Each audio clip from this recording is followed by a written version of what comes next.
सहनाववतु सहनौ भुनक्तु सह वीर्यं करवावहै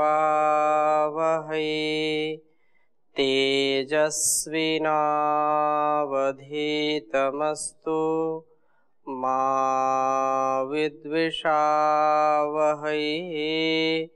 ओम शांति शांति शांति। वैदिक जीवन पद्धति में आप सबका हार्दिक स्वागत है, अभिनंदन है। आज हम चर्चा करेंगे अष्टांग योग में प्राणायाम का। और प्राणायाम जो बहुत ही महत्वपूर्ण है, बिना प्राणायाम के हमारा यह मन, यह चित्त स्थिर नहीं हो सकता है। इसके लिए विशेष ऋषियों ने विधान किया है। आसन के बाद, क्योंकि आसनों के विषय में हमने पिछली कक्षाओं में चर्चाएं की हैं, और आसन के सिद्ध हो जाने पर, जैसे आसन के विषय में थोड़ी सी चर्चा पिछले कितना करना चाहिए, कौन सा आसन करना चाहिए, उसका बहुत एक विशेष महत्व है। और जितना उसको हम आत्मसात करेंगे, जितने आसनों का अभ्यास करेंगे, उतना हमारा अभ्यास बढ़ता जाता है। और 1 घंटे से 3 घंटे, कम से कम 3 घंटे का यदि हम आसन कर लेते हैं तो वह सिद्ध हो जाता है आसन, और उससे फिर हमको ध्यान में, समाधि में सहायता मिलने लगती है और हम धीरे धीरे सिद्धि को प्राप्त हो जाते हैं। तो यहाँ पर आसनों की सिद्धि के फल के विषय में भी पिछली कक्षाओं में चर्चा की थी। तो यहाँ पर अब प्राणायाम की चर्चा हम करेंगे। तो महर्षि पतंजलि लिख रहे हैं कि तस्मिन् सति श्वास प्रश्वासयोर गति विच्छेदः प्राणायामः। आप इसको लिख लें। जिनको योग दर्शन याद है उनके लिए तो कोई बाधा नहीं है, परंतु इसका हम थोड़ा सा विश्लेषण करेंगे, समझने का प्रयास करेंगे। उच्चारण करेंगे एक बार। तस्मिन् सति श्वास प्रश्वासयोर गति विच्छेदः प्राणायामः। तो तस्मिन्, इसको समझने का प्रयास है। तस्मिन् माने ये सप्तमी विभक्ति है, आसन की सिद्धि। सति, तो सति माने होने पर, आसन की सिद्धि होने पर, आसन सिद्ध हो जाने पर क्या हो जाता है? श्वास और प्रश्वास, श्वास प्रश्वास की जो गति, गति विच्छेद, गति को यथाशक्ति रोक देना प्राणायाम कहलाता है। श्वास प्रश्वास को जब हम उसकी गति को रोक देते हैं तो वो क्या कहलाता है? प्राणायाम कहलाता है, आसन की सिद्धि हो जाने पर। और इसी को व्यास भाष्य में कहा कि सत्यासनजये वाह्यस्ते वायोराचमनम श्वासः कौष्ठस्ते वायोर्निस्सारणम प्रश्वासः। कि श्वास और प्रश्वास में क्या विशेष है? तो यहाँ पर कह दिया कि तयोर गति विच्छेदः उभयाभावः प्राणायामः। महर्षि व्यास जी कहते हैं कि आसन के सिद्ध हो जाने पर बाह्य वायु को भीतर ले लेना, ये क्या कहलाएगा? श्वास कहलाता है। श्वास लिया हमने, तो हम जब लेंगे तो क्या कहलाता है? श्वास। और जब हम उसको कोष्ठगत वायु को बाहर निकालते हैं तो वो क्या कहलाता है? प्रश्वास कहलाता है। तो श्वास और प्रश्वास, उन दोनों की गति का विच्छेद अर्थात दोनों को रोकना प्राणायाम कहलाता है। यह विशेष जो है बात बतलाई। पुनः स्पष्टता से समझिए। आसन के सिद्ध हो जाने पर बाह्य वायु को भीतर लेना, ये श्वास है। अंदर लेंगे तो श्वास कहलाएगा। और उसको जो कोष्ठगत है अर्थात हमारे जो फेफड़ों में या अंदर जो वायु है उसको हम जब बाहर निकालेंगे तो क्या कहलाएगी? प्रश्वास कहलाएगी। और उन दोनों की गति का विच्छेद कर देना अर्थात दोनों की गति को रोकना, ये प्राणायाम कहलाता है इस परिभाषा में। तो आसन के सिद्ध हो जाने पर श्वास प्रश्वास की गति को रोक देना प्राणायाम कहा जाता है। और अंदर के वायु को जब हम बाहर छोड़ेंगे प्रश्वास और बाहर से जब हम अंदर लेंगे तो श्वास कहलाता है। दोनों की गति को यथाशक्ति रोक देना प्राणायाम है। श्वास को बाहर निकालकर बाहर ही यथाशक्ति रोक देना फिर बाह्य प्राणायाम हो जाता है। अर्थात सुविधा पूर्वक अपने सामर्थ्य के अनुसार जितनी देर तक रोका जा सकता है उसी के अनुसार रोकें, अधिक बल का प्रयोग ना करें, इसका विशेष ध्यान रखना चाहिए। कुछ लोग बहुत बलपूर्वक जब रोकने का प्रयास करते हैं तो फिर उनको हानि हो जाती है। उस हानि को हम दूर ही रखें, हम अनावश्यक बल का प्रयोग ना करें जिससे हमारा स्वास्थ्य ठीक रहे। श्वास को अंदर लेकर के यथाशक्ति अंदर ही रोक देना ये आभ्यंतर प्राणायाम कहलाता है। तो प्राणायाम से हमारा बहुत ही घनिष्ठ संबंध है। बिना प्राणायाम के अर्थात बिना योग के हमारा कार्य चल नहीं सकता है।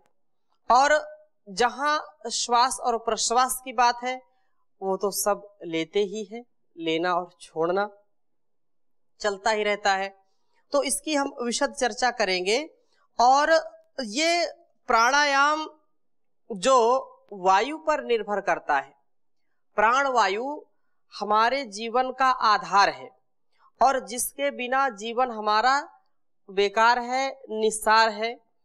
इस प्राणायाम के विषय में यही बात विशेष कही चरक ने कि वायु आयुर्बलम वायुर आयुर्धाता शरीरिणाम वायुर विश्वमिदं सर्वम वायुर वायुश्च कीर्तितः, कि वायु के बिना, ये प्राण वायु के बिना हमारा जीवन चल नहीं सकता है।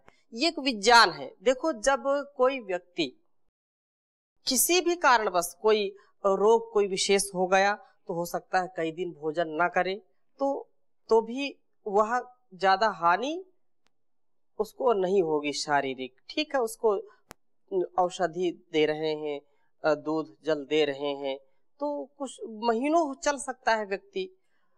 और कुछ ऐसे सिद्ध पुरुष है कि वो कई वर्ष से भोजन भी नहीं करते, केवल जो है जल पी करके रहते हैं, कुछ दूध में ही रहते हैं, वो बात अलग है। परंतु भोजन ना दिया जाए तो हो सकता है महीनों वर्षों व्यक्ति जी जाए। कुछ को जल या ऐसे कोई खाद्य पदार्थ न दिया जाए, जैसे जल है या द्रव्य के रूप में, तो हो सकता है कि वह महीने या 10 दिन 15 दिन सप्ताह चल सकता है बिना पानी के। लेकिन अगर प्राणवायु ना दी जाए, यह वायु ना उसको मिले तो वह एक क्षण भी नहीं जी सकता है। हाँ, जिसका अभ्यास ज्यादा होगा हो सकता है कि 1-2 मिनट 3 मिनट 5 मिनट तो रुक सकता है, लेकिन इससे ज्यादा वो रुक नहीं सकता है। और बहुत सिद्ध हो सकता है तो हो सकता है घंटों लोग जल में हो सकते हैं, ऐसे अपवाद में कि करोड़ों में शायद कोई मिल जाए। लेकिन बिना प्राणवायु के कोई भी रह नहीं सकता। और आप प्राणायाम को, इस प्राणवायु को समझने का प्रयास करिए। उच्चारण करेंगे, वायुर आयुर्बलम वायुर वायुर्धाता शरीरिणाम वायुर्विश्वमिदं सर्वं प्रभुर्वायुश्च कीर्तितः वायुर आयुर्बलम वायुर्धाता शरीरिणाम वायुर्विश्वमिदं सर्वं प्रभुर्वायुश्च कीर्तितः। ये कहा कि शरीर में वायु का ग्रहण करना, वायु को विशेष जीवन दाता बताया कि वायुर आयुर्बलम, वायु ही जीवन है, बिना वायु के हमारा जीवन चल नहीं सकता है। और यह वायु विशेषकर जो है, जब हम वायु लेते हैं या वायु में भी जलीय कण होते हैं, तो जल को भी बोल देते हैं कि जल ही जीवन है। और ऑक्सीजन जल में होता है और ऑक्सीजन ऐसे भी लेते हैं। तो बिना वायु के जल भी नहीं है, और ये जल से ही हमारा बल है, वायु से हमारा बल है। इसलिए कहा कि वायुर आयुर्बलम। ये शरीर में यदि जलीय तत्व नहीं होगा तो हमारा शरीर चलेगा क्या? चाहे ऑक्सीजन का सर्कुलेशन हो या ब्लड सर्कुलेशन हो, प्राणवायु का संचार और रक्त संचार हमारे जीवनी शक्ति को बढ़ाता है, जीवनी बल को बढ़ाता है। और यदि ये नहीं है तो ये जीवनी बल भी हमको मिलने वाला नहीं है। और कहा कि वायु शरीर धारक है। ये वायु क्या है? शरीर धारक है। आगे उसका श्लोक जो है आपको बताएंगे। क्योंकि जब जो है रक्त संचार नहीं होगा या जो हम ग्रहण करते हैं उसका पाचन नहीं होगा, उसका रस रक्त मांस मज्जा आदि में उसका परिवर्तन नहीं होगा और मलमूत्र का विसर्जन नहीं होगा, तो फिर हमारा शरीर किसी काम का नहीं रहेगा। और उसको ये सब कराता कौन है? वायु कराता है। यदि वायु नहीं होगी तो ये सारी क्रियाएं भी नहीं हो सकती हैं। इसलिए वायु शरीर धारक है। और कहा कि वायुर विश्वमिदं सर्वम, ये वायु यह सर्व विश्व है और वायु ही सबका प्रभु कहा गया है। सर्वम प्रभुर्वायुश्च कीर्तितः, सबका जो प्रभु है, सबका जो संभालने वाला है, सबको जो जीवन देने वाला है, वो क्या है? वायु है। इसलिए वायु अर्थात प्राणवायु, प्राण शक्ति और यह प्राणायाम, यह हमारे जीवन की गति को, प्रगति को, उन्नति को जो है बढ़ाने वाला है, यह उत्कर्ष दिलाने वाला है। इसलिए यहाँ पर इसका महिमा मंडन किया जा रहा है।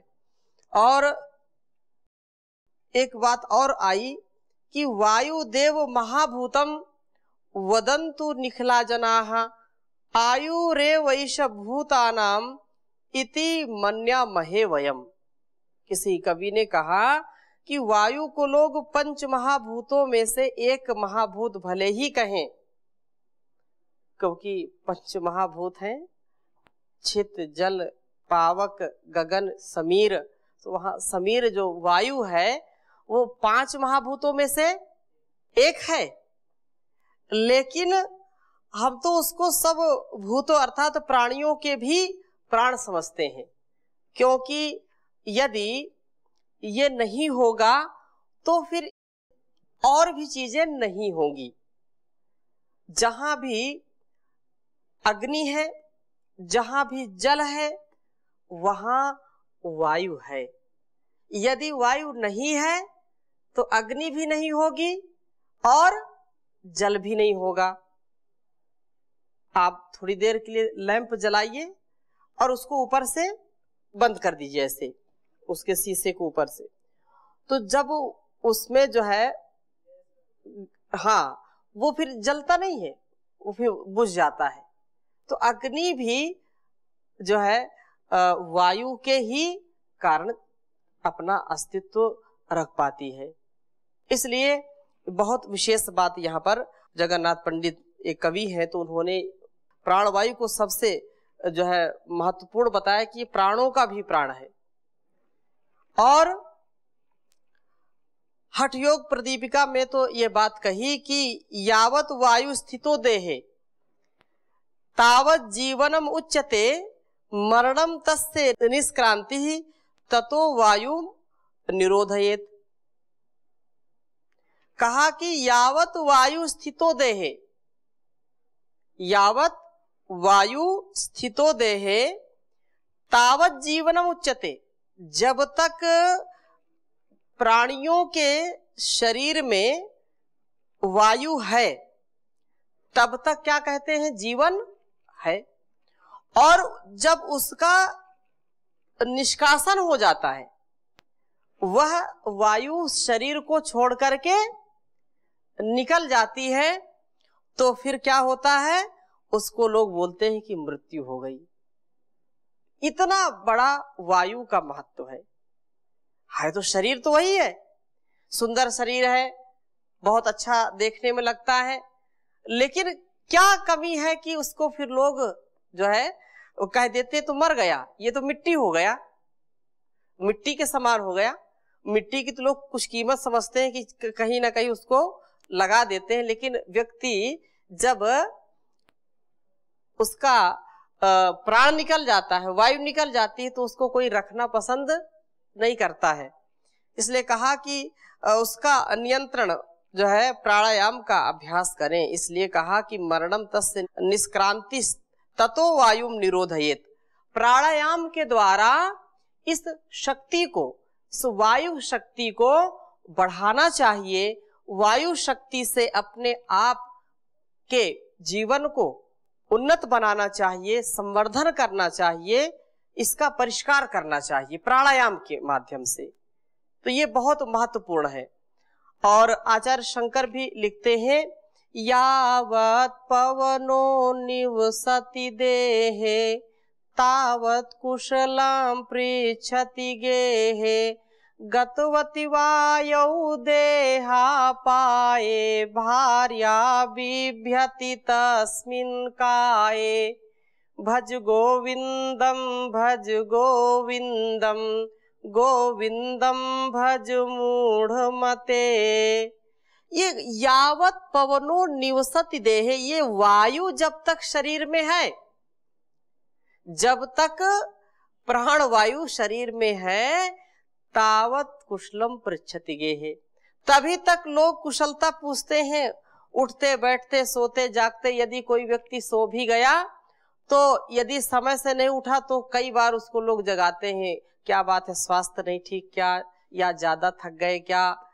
लेकिन यदि उस शरीर से प्राण निकल जाए, प्राणवायु निकल जाए, पवन या गतिवत वायु देहा पाए, इस शरीर को छोड़ करके जब वायु निकल जाती है, तो जो जीवन भर साथ देने का जो वचन देते हैं, जो कसमें खाते हैं, शपथ लेते हैं, 7 जन्मों की जो शपथ लेते हैं, वे भी उस शरीर को देख करके डरते हैं, उसके पास बैठना पसंद नहीं करते हैं, और नहीं तो कितना उसके साथ सुख दुख में रहना, चाहे खुशी हो चाहे गम में रहना, रात दिन हर समय हर क्षण उसके साथ रहना। लेकिन एक क्षण में जब प्राण निकल जाते हैं, वायु शरीर से निकल जाती है, तो फिर कोई भी साथ नहीं देता है। जाएगा जब जहां से कुछ भी न साथ होगा, 2 गज कफन का टुकड़ा तेरा लिबास होगा। तो ऐसे संसार में इस जीवन का क्या महत्व है, क्या कीमत है इसकी? कोई इसकी कीमत दे नहीं सकता, लेकिन उस परमात्मा के द्वारा इसका कितना बड़ा विधान किया है। और इसकी प्राण की और प्रशंसा करते हुए रामायण में विशेष बात कही, इसको आप लिख लीजिए, बहुत अच्छा श्लोक है। वाल्मीकि रामायण में आया कि शरीरम ही विना वायु, इसकी कीमत आप समझिए। इसके लिए ऋषियों ने अनेक प्रकार से हमको समझाने का प्रयास किया है। शरीरम ही विना वायु,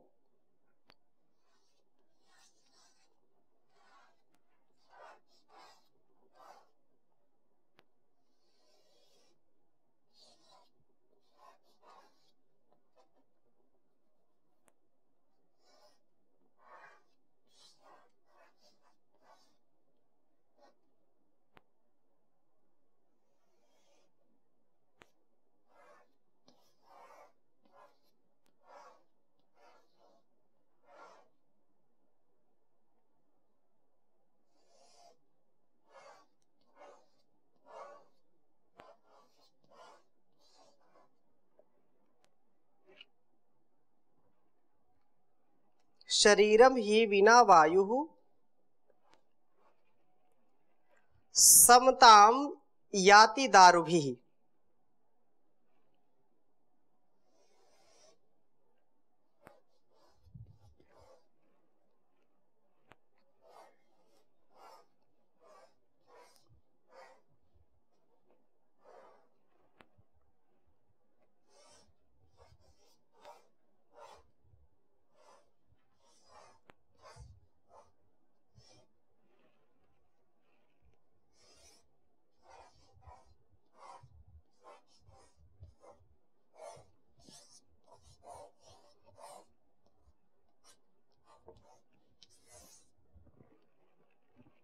वायु प्राणः सुखम वायुर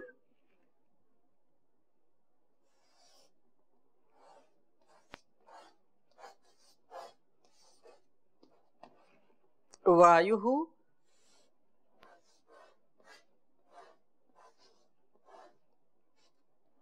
प्राणः सुखम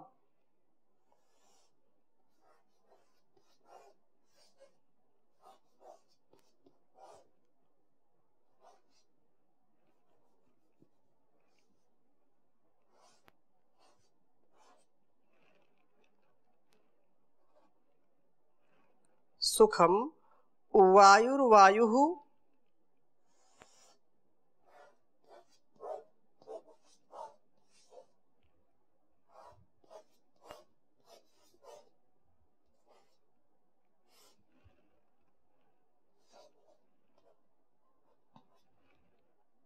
सर्वमिदं जगत।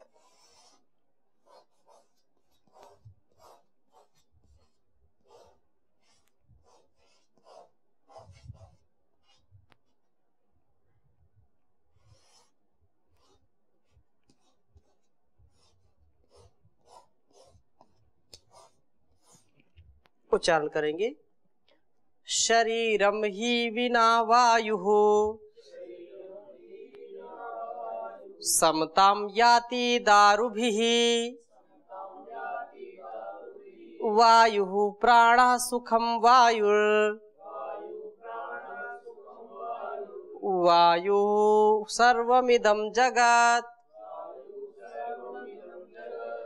शरीरम ही विना वायु समताम याति दारुभिः वायु प्राणः सुखम वायुर वायु सर्वमिदं जगत्। तो बहुत ही अच्छी बात यहाँ पर कही कि वायु के बिना शरीर लकड़ियों के समान है। जैसे ही प्राण इससे चले जाते, थोड़ी देर बाद शरीर अकड़ जाता है, बिल्कुल लकड़ी हो जाता है। इसलिए बिना प्राण वायु के यह शरीर लकड़ियों के समान है, निर्जीव है, अचेतन है। इसलिए वायु ही शरीर का प्राण है, स्वस्थ है।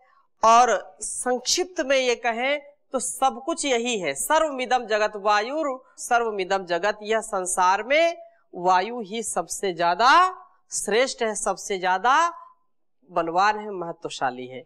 तो इसकी चर्चा हम और आगे करेंगे। अभी यहीं पर विराम देते हैं। ओम शांति शांति शांति।